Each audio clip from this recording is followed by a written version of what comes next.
All right, we got another episode today. Um, my next guest here, his name is Lewis, and he has been helping men from 12 to 18 years old, impacting men or young boys around the world, helping them to grow. So go ahead and introduce yourself, like where you're from, and then we can get into the topic of today, the lack of accountability and how that keeps men from growing. Yeah, awesome. First of all, thanks so much for having me. Really appreciate it. So yeah, I'm Lewis. I'm a here in the UK, and I am the co-founder of an organization called The Foundry. We work with men and boys, but primarily boys aged 12 to 16, looking at resilience, critical thinking, and positive masculinity.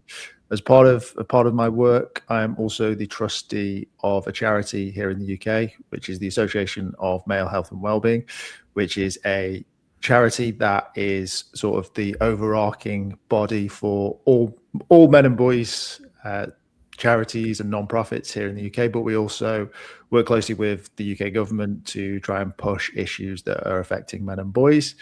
And more recently, I was selected as a Men and Boys champion by the Centre for Research and Policy, Men and Boys here in the UK as well.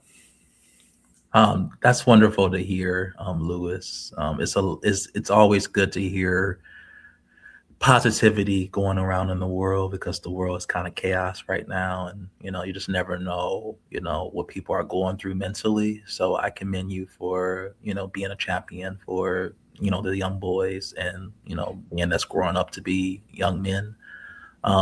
Could you tell us a little bit about how it started and what made you want to get into it?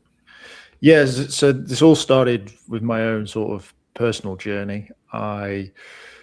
About 4 years ago now, nearly 5 years ago, I had my own sort of battles with mental health. I was living in London. I had a successful business, and sort of COVID happened, and lots of things sort of changed and tweaked all that. And I ended up moving back north to Manchester, which is where I'm from originally, and it really hit me hard. I was just turned 30. I was back home. I didn't really know the answer to the question, what makes a man? And I really started to question that and really started to try and get an understanding of that, as we're now in 2026. And at the time it was 2022, and things were changing. There was movements around feminism and all of those things, but there didn't really seem to be a narrative for what that meant for me now as a man in my 30s. And yeah, sort of explored over those 4 years and set up the Foundry, because we thought the best place to start is with those young men, for sure. Yeah, and so you talked a little bit about your mental health challenges. What kind of challenges did you go through? Was it loneliness, depression, maybe suicidal ideation? What type of mental health issue were you going through? Yeah, it was suicidal ideation. I lived in a flat, a very nice sort of newly built flat. I was on the 10th floor, and I had very vivid visions of essentially stepping over the balcony that was sort of attached to it, and it was yeah, quite a harrowing sort of experience for me. I managed to sort of get through that evening of when that sort of happened, and took that as a point that I needed to change, and that I needed to not be in that position sort of ever again, and really started working on myself, and really started to take accountability, if you will, as well, to sort of move forward in my life and actually never be in that place again. Yeah, I can definitely relate. I know I have had battles of suicidal ideation myself. I didn't want to be here because I was going through a lot of breakups and friendships, and I started to really question a lot of things that was happening in my life, and thinking why would I want to be here if bad things continue to keep happening to me, right? And I think every man, has had thoughts of that at some point in their life. Um, and normal. I mean, it's not normal to think that way, but it's very normal, and it's nothing really new. in a sense that you have to, you have negative thoughts and you don't want to be here anymore, because a lot of times life can get really hard for us. We might be bills, we might have had a job loss. I've had many job losses in my life, ones that was my fault and ones that was no fault of my own. um, but now I want to move into the accountability part of the conversation here. Um, why is it that men sometimes feel like they don't want to take accountability for themselves when they go through certain things in their life? What stops them from doing that? Yeah, I think this sort of boils down to a number of things. I think it's either never sort of being given the permission to fail, or not really understanding what is good about failure. I think right now the sort of crises that we have here in the UK, and I believe in the States as well, is sort of that sort of 16 to 24-year-old. We have a lot of boys in men's bodies, if you will, that have sort of gone through very easy sort of lives. They've not had things sort of pushed on them, whether that's being sort of a COVID kid, whether that's coming from a fatherless home, or whether that is sort of potentially even an overbearing mother, which is a conversation that is sort of rarely had as well, that sort of puts those pressures on and almost created this bubble in which these boys, now men, can sort of sit in, and they've never really had a chance to experience failure. And when it comes to stepping out into the big bad world and looking at that accountability, you sort of get quite scared and a little bit of itchy feet because you've never failed before. Yeah, and that's very true. Like, sometimes people have a very sheltered life. And we always talk about on this talk show, we always talk about men that's been through a lot of challenging, mental health issues in their life, whether they grew up in a toxic family home, whether they were abused as men, sexually abused or physically abused. We talked about a lot of that on our past seasons. And when you say, men haven't been going through a lot of, they haven't been allowed to make the mistakes in their life. That's a really important concept that I want to touch on, because men, we should be allowed to make the mistakes. We should be anybody should be allowed to make the mistakes in this world. God never created us to be perfect, and so we're going to be able to make a lot of mistakes. It was this one quote that this lady was helping me. She was a tutor coordinator, to help me define a tutor, because I was really struggling in math. And I'm so grateful that I met her in my life when I was about maybe 13, 14, when I was in elementary. And she said that you're going to continue to make mistakes, Duran.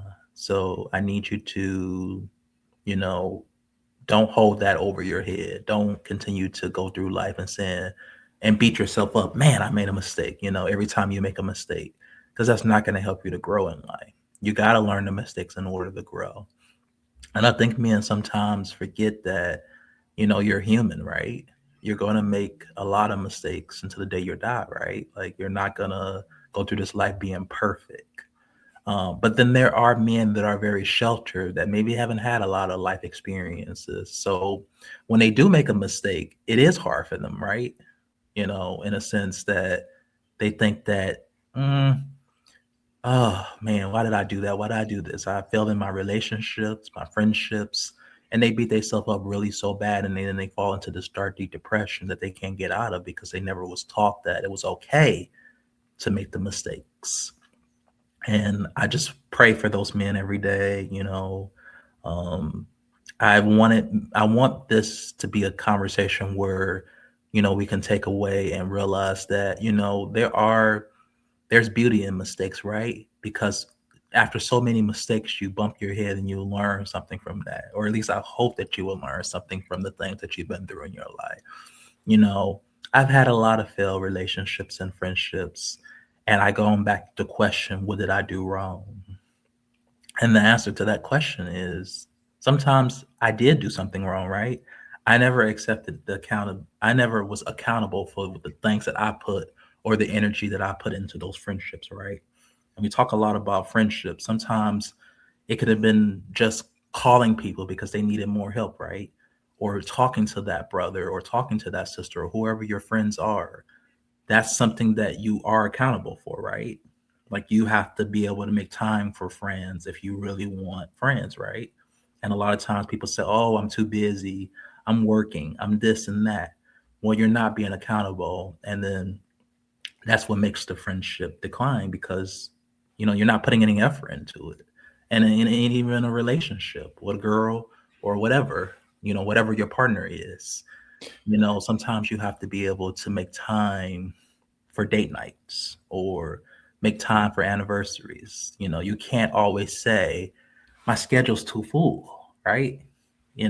Stop saying that and make time. We're going to make time for the things that we want to make time for, right?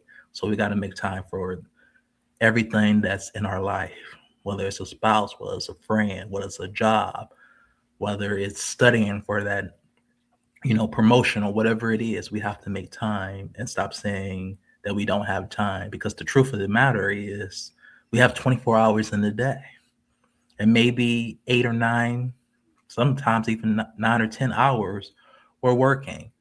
But the other, what, 10 or 11 hours, we can be doing something that's productive and having a wonderful life, but we choose not to do that. So, what do you think? Like, how can men go forward and start to accept, and learn that it's okay to make the mistakes in their life and that they don't have to beat themselves up about it?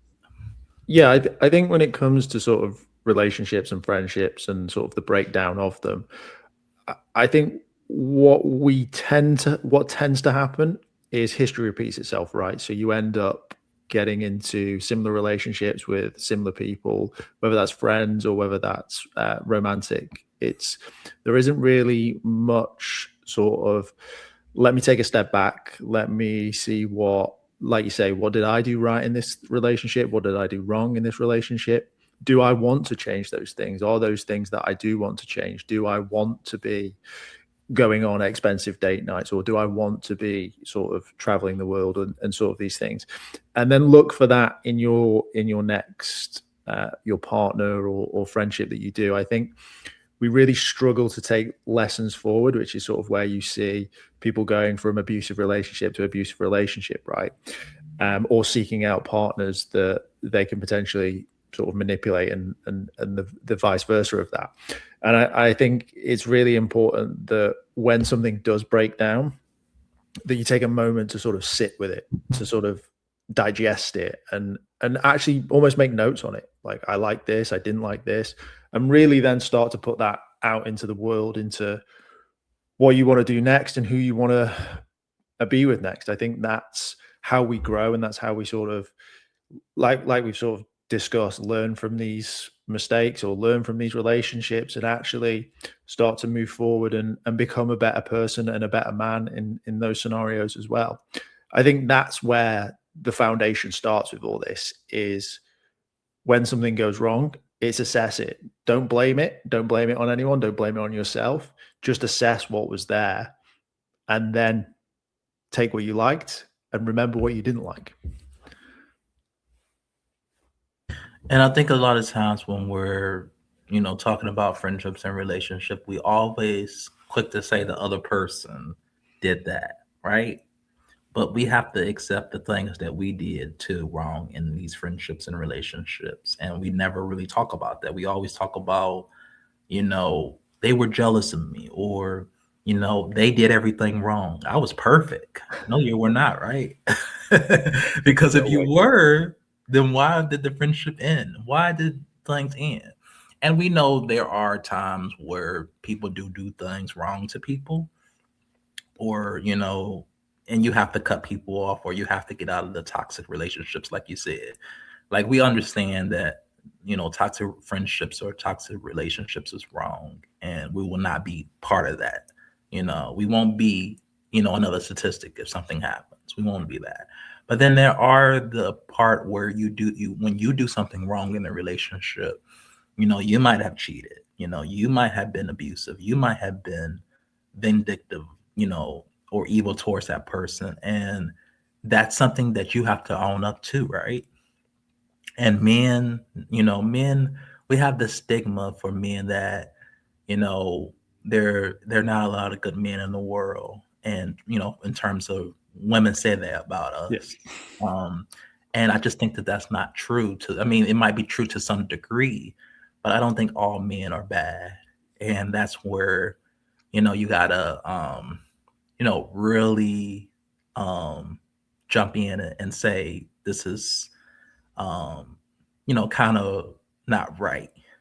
Uh, Yeah, well, I think that goes back to what I'm saying, which is you got to look in the mirror first, right? So if all you're finding is bad men, maybe you're positioning yourself in a position that only attracts bad men. mhm. That's sort of where we are with these things. It's like making sure that, like you say, look at yourself first, and the vice versa, right? Like it could be, I only ever find bad women, like they always cheat on me, or they always don't want to do X, Y, and Z with me. They always want to just lay around and do this. Like it's internal before it's external. 99.9% of the time, right? Hmm. Yeah. And I just think that men need to learn how to, accept accountability so they can be able to grow. I want to bring Sam. He's another guest that I'm going to be talking to a little bit later on too. But I want to bring him into the conversation to see if he have any insights to this too. Um, how you doing, Sam? Hey Darren, I'm well, Hey, thank you. good. I know it's still a little bit early for our conversation, but I want you to jump in too. I want to have a very nuanced conversation about lack of accountability for men Okay. and how that keeps them growing, how that keeps them from growing. Yeah. What is your take on that? Why do you think men, you know, um, don't want to accept responsibility for the things that they've done wrong in their life? What do you think? What's the reason? Hmm. Yeah, that's quite a big question, isn't it? I guess. Um, I think it's going to be very individual for everybody, and it's very hard to make a sweeping statement. But I think to accept accountability, first and foremost, we have to accept that what we've done has maybe had an impact on someone else and hurt somebody else, and then that can be a very uncomfortable truth to sit with, and so to really take ownership of that is a challenging place to get to. So I think that might be something for a lot of men, and it's much easier to to yeah to keep that accountability at a distance from us. Yeah, because a lot of men, women done women have done things wrong in the relations, but we always blame the men in society when something goes wrong, right? When it's a divorce, he cheated on me, but we never really talk about the other side where maybe the woman has done something wrong to the men, right? And I just Mm, think that that is kind of a stigma that needs to be kind of erased. It's not always the men's fault, right? It could be, mm, it could be a woman's fault too in the relationship. mm, But going back into the accountability part, sometimes as humans we don't want to accept our flaws, right? mm, And mm, that's something that we mm, need to learn how to embrace in order to help us to grow. And I mm, just think that sometimes in life, men, we have a lot of egos, right? We have a big ego, and we don't want to admit, or we don't want to, make us look like less of a man when, if we cry or something like that. Um, mm, and I don't want that stigma to keep going on for us. So mm, how can we move forward, and learn to accept maybe some of the mistakes that we made in our life? What's your take on mm, mm. Um, so I'm conscious I haven't said hi to Lewis. Hi, Lewis. Hi, sir. I believe you have both from the UK too, right? Yeah, We yeah, are, yeah. right. I can see Lewis Hackney. I'm wondering if that's your surname or if that's a place that you're in. Because No, I'm. no, yeah, surname. All right. Okay. All right. Cool. Cool. Yes. So what Yeah, do I you think what do you think that's on another massive question, Darren. how can we as men start to allow ourselves to feel more, to actually feel more, to actually stop suppressing so much of what we're feeling, because we think that if we it's not even necessarily conscious, but there is a conscious perception around what a man is. I think that doesn't sit that comfortably with emotional reality and emotional depth and emotional vulnerability. You know, that's such a big part. And you know, I actually feel that vulnerability is strength. You know, my personal journey has meant that, you know, accepting the vulnerability, leaning into the vulnerability, going through the challenges is how I've found strength to be more compassionate, to be wider in the heart. And so yeah, but I think that's a very individual journey for each of us, and some of us don't necessarily have lives that you know, that give us that adversity. I think adversity is part of life for most people, but some of us we have no choice but to go through some real adversity, and I think often we come out more humble and more whole, even though we would never choose, you know, the challenges that we face sometimes. That part, some of us, that part would never. And Lewis, what is like some of the challenges that maybe you have had to overcome that you look back now and say, you know what, I'm glad I had to go through that. You know, I mean, there's a few, right? But obviously the biggest one with all this is, as I sort of mentioned, was 4 years ago, having business in London, not doing particularly well post-COVID, moving back home and sort of refreshing, restarting, having all the anxiety of this failure, living back with parents, like what do people think? People genuinely didn't care, and just sort of moving through that. But yeah, I mean, you can pick and choose and sort of look through little things and big things, relationship breakdowns, friendships that ended, why they ended, and yeah, I'm just sort of happy that life has happened to me. As Sam sort of said, a lot of people are in a very privileged but yet also unprivileged position that they don't get too many things sort of thrown at them. I think for me, one of the things that I'm really keen on and really sort of pro when it comes to sort of men's mental health and what sort of bounce back looks like is creating your zero, creating your own sort of base, if you will, and really starting to go from there. So if things do come at you that are bad, you know that you get up in the morning, you have a shower, you do some exercise, you eat some good food. That can look more complex or more simple, depending on sort of where you're at in that sort of mental health journey. I appreciate some people may be in deep dark depressions, and some people may be very keen to move on and do lots of things with their day. But it's about having something that's repeatable, and if life throws stuff at you, you can always go back to your zero. Yeah, and you mentioned also earlier about learning from our past, right? So sometimes men, you know, they like to repetitively choose the same woman, right? You know, or men, you know, no matter what your sexuality is, you know, they like to choose the same partner. When that's very indicative of the things that they shouldn't go back to, right? They shouldn't go back to that abusive, but sometimes men, you know, maybe they like a toxic woman and that's all they're used to, right? But what has that, well, but if they, but the lack of accountability there from them is like, it's really sad because like sometimes when you keep going back to the same partner, you know, that's more of a reflection of who you are and less of a reflection of the person that you're with, right?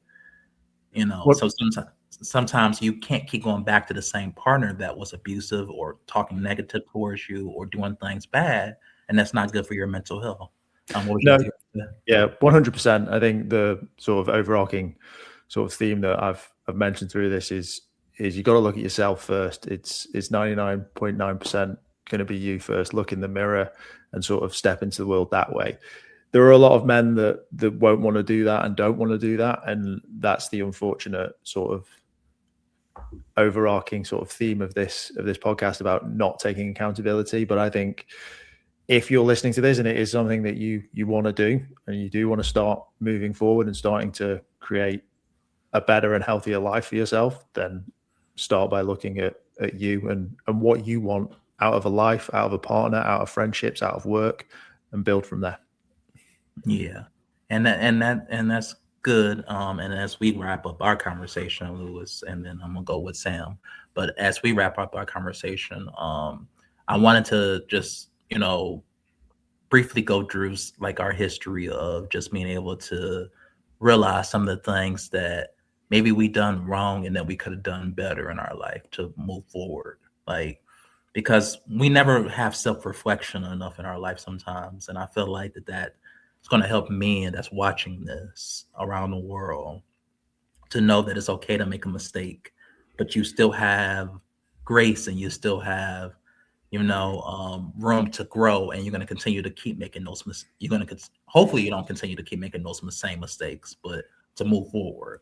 So what is some of the things that maybe you look back in your past and you say, you know what, I could have done that better?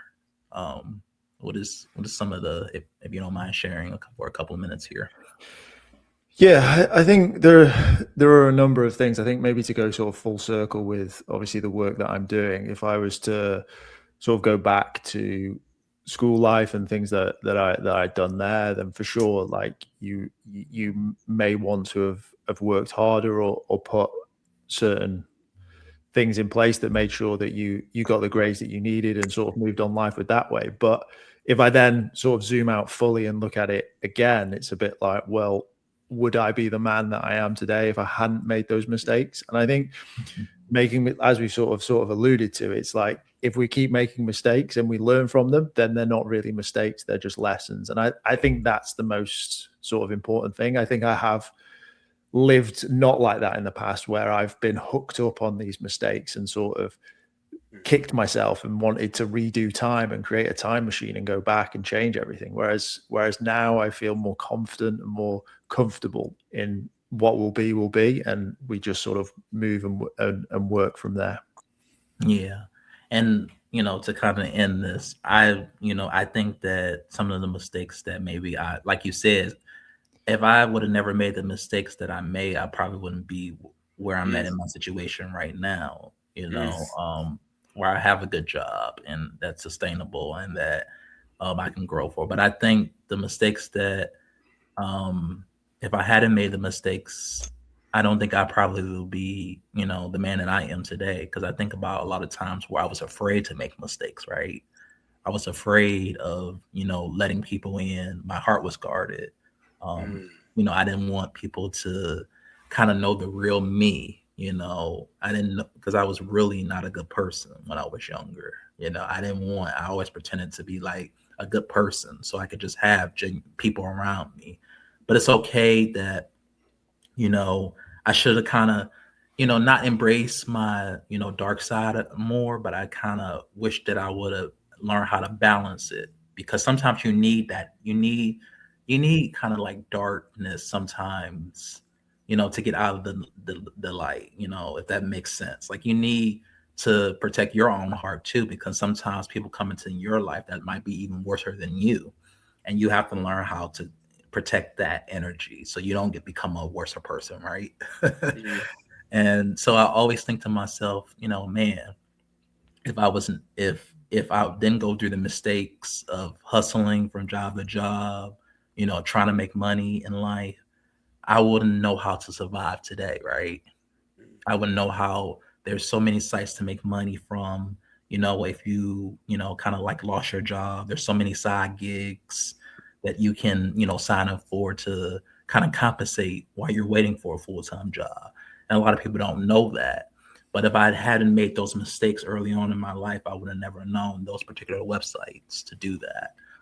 So as we close this out, Lewis, what is one piece of advice that you can kind of give to men around the world that you can learn from your mistakes and still make the mistakes, right? That's one Yeah. piece of life. I think it's as simple as it is failure isn't final. It's just a lesson that needs to be learnt. From there, everything else is great. But yeah, I really appreciate you sort of having me on and having this conversation. I've enjoyed it a lot. So yeah, thank you. All right. And you have a good day, Lewis, and you just stay on, Sam. Will do. Cheers, Lewis. All right. All right. So I want to switch up the conversation now here to because we still have another 30 minutes here or so. Okay. I want to